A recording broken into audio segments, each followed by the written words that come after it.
আমরা আল্লাহ রাব্বুল ইজ্জা ওয়াল জালালের দরবারে শুকরিয়া জানাই। আমরা জানি যে এই জিলহজের প্রথম দশক মানে প্রথম 10টি দিন খুবই গুরুত্বপূর্ণ 10টি দিন।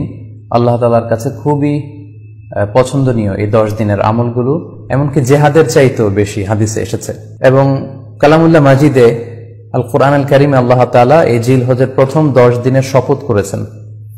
এই 10 দিনের ইবাদত আল্লাহ তাআলার কাছে এত বেশি পছন্দনীয় হওয়ার কারণ হচ্ছে এই 10 দিনে আল্লাহ তাআলা উম্মাহাতুল ইবাদাত অর্থাৎ যত মৌলিক ইবাদত আছে সবগুলো মৌলিক ইবাদতের একটা সমন্বয় করেছেন জিলহজ মাসের এই প্রথম 10 দিনে, যেটা বছরের অন্য কোনো সময় কিন্তু পাওয়া যায় না।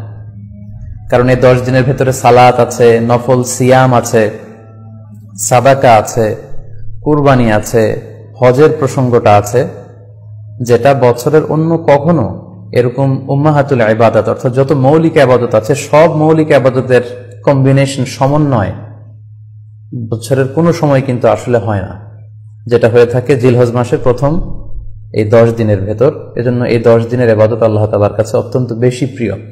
এজন্য আল্লাহ রাসূল সাল্লাল্লাহু আলাইহি ওয়াসাল্লাম এই 10 দিনে যাতে আমরা বেশি বেশি নফল ইবাদত করি আমাদেরকে উৎসাহিত করেছেন। পাশাপাশি আমরা যেন বেশি বেশি তাহমিদ, তাহলিল, তাকবীর দিয়ে এই 10টি দিনকে মুখরিত করে রাখি, এজন্য তিনি আমাদেরকে আদেশ করেছেন।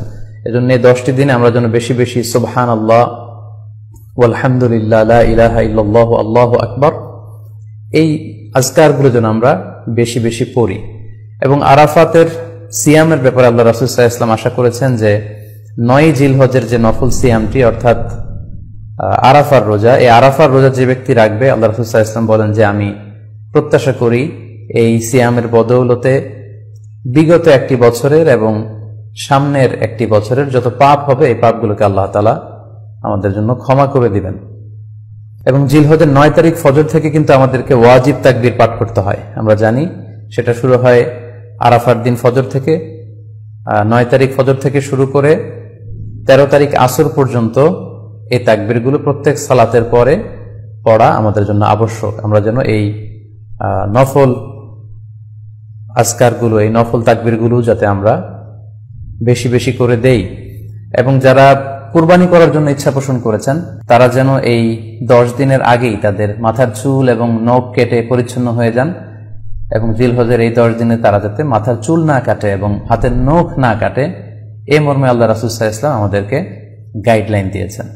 সব মিলে আল্লাহ তাআলার কাছে এই 10টি দিনের ইবাদত খুবই প্রিয়। এমনকি হাদিসে এসেছে, যেটা আমরা বললাম যে জিহাদের চাইতেও বেশি প্রিয়। এজন্য এই সুবর্ণ সুযোগটুকুন যেন আমরা কখনোই মিস না করি।